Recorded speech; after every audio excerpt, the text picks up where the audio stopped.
We take you to Ben Asgari and set you up for the racing at Caulfield. This is how things shape for the meeting code of 12. The track is good there and the running rail is out 5 metres.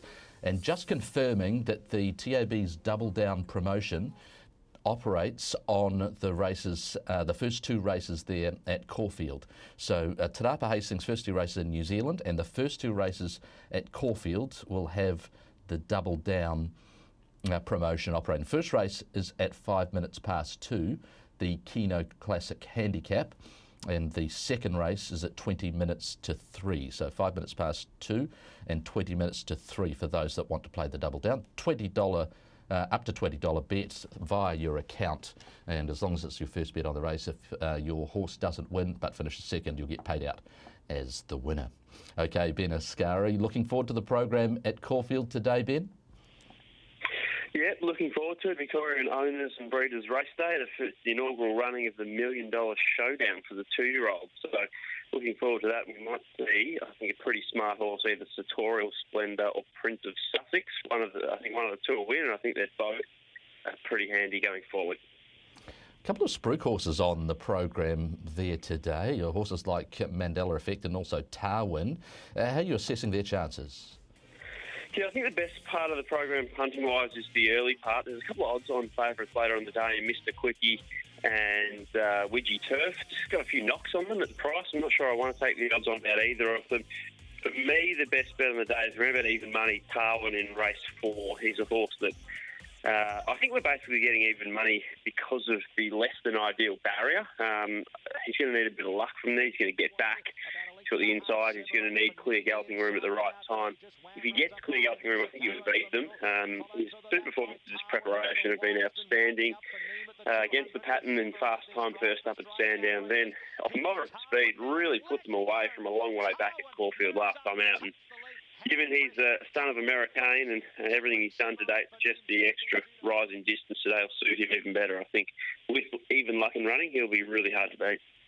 He really has smashed the line, hasn't he, off different tempos. Does it sort of give you the heebie-jeebies, to use a weird sort of phrase, backing a horse that's going to be so short in the market given his racing pattern and where he might get to?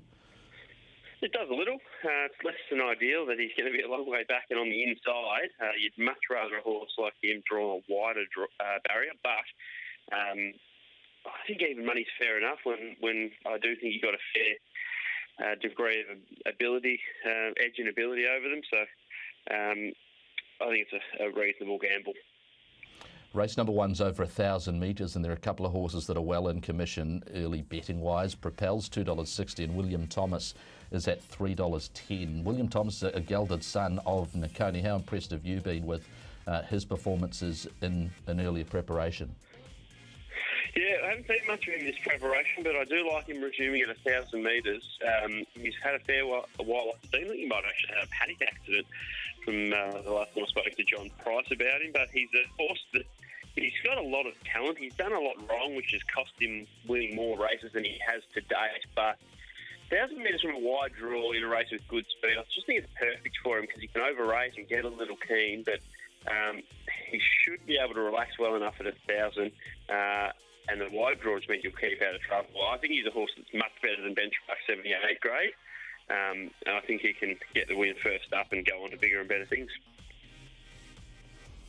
Okay, yeah, to Mandela Effect in race number 2. Now, this horse has created quite an impression. 3 from 3 this preparation, and a horse from the Apple Isle that did it well at Bendigo, didn't he, last start? Do you think he can go on with it?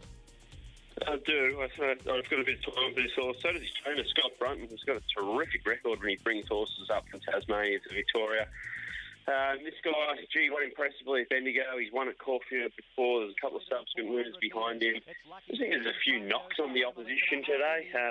That's something to also have a lot of time for, but 1,400 worries me. Similar story for Renewal. I was tipping him last time. I just thought he was found out at the end of 1,400 metres behind the call of the day.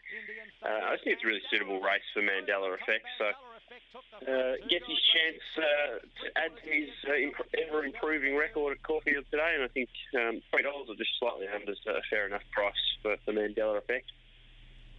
So just to summarise your bets, Ben, there, we've got Tarwin in race number 4 as your best, and as you've suggested, the early part of the program, a real playing opportunity. Races 1 and 2 for double down players as well.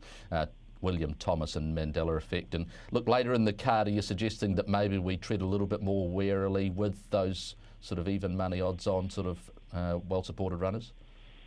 Yeah, I'm just thinking that they could be a little vulnerable. You're looking at Mr. Quickie versus Mohammed Day, $1.70 to $3.60. I don't think there should be anywhere near the gap between those two. Mr. Quickie's had one start at 2,000 metres. He did win, but it was a pretty moderate race, whereas Mohammed Day, he's going to be very strong at the end of 2,000 metres. Both of them have outstanding form lines. Mohammed Day is beating Plain Seattle, Mr. Quickie beating Grinzinger Star, both subsequent winners. And then you've got Widgie Turf, who clearly has the strongest form in the Voters Gold Mile, and hence off a good run in the Doncaster is really short against Waging War, who was a bit disappointing at Bendigo last time out. But you only have to cast your mind back 12 months to this very race, and Waging War absolutely thrashed Widgie Turf by 3 lengths, running away from him.